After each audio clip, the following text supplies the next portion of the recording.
I do want to bring in one of the Associated Press journalists who broke this story and revealed the secretive Border Patrol program, Garance Burke. Garance, thank you so much for making the time tonight.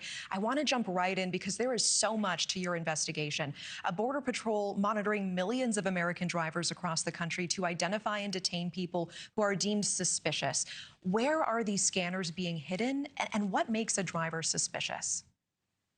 Well, Natasha, thank you so much for your interest in our work. What my colleagues at AP and I found is that this program started about a decade ago, and it has ramped up, expanded really in the last 5 years. And so there are license plate reader cameras along both the northern and the southern border. We know that there are some, for example, in Arizona, because we drove around and were able to find them on the road and took pictures of them, some of the ones that the audiences are seeing now. We also know that there are some in Michigan that might be capturing folks on the road driving to and from Chicago, Gary, Indiana, or maybe Detroit. And so I think we're just still trying to understand, how many people have been impacted by this program, which often pairs Border Patrol with local police and sheriff's officials, who are the ones who ultimately pull drivers over once they are deemed to have a suspicious travel pattern. And what is suspicious? Because I saw in the report, just having a rental car could potentially rise to that level. Yeah, that was so interesting for us to find as well. The Border Patrol has really defined its own criteria for which drivers' behavior they deem suspicious or tied to drug and human trafficking. And you're absolutely right. That could include stopping people for anything from driving on backcountry roads, being in a rental car, maybe making a short trip to the border region. And we have some outstanding questions about exactly how this algorithm that the Border Patrol employs makes those kinds of decisions, exactly who is being flagged based on what kind of data. Yeah, and it's interesting, the algorithm flagging these suspicious drivers, local law enforcement being told, and then they pull over that person for these interesting reasons. We heard in that report, even just having a air freshener dangling could rise to that level, and they are not told that it is because of surveillance that has happened.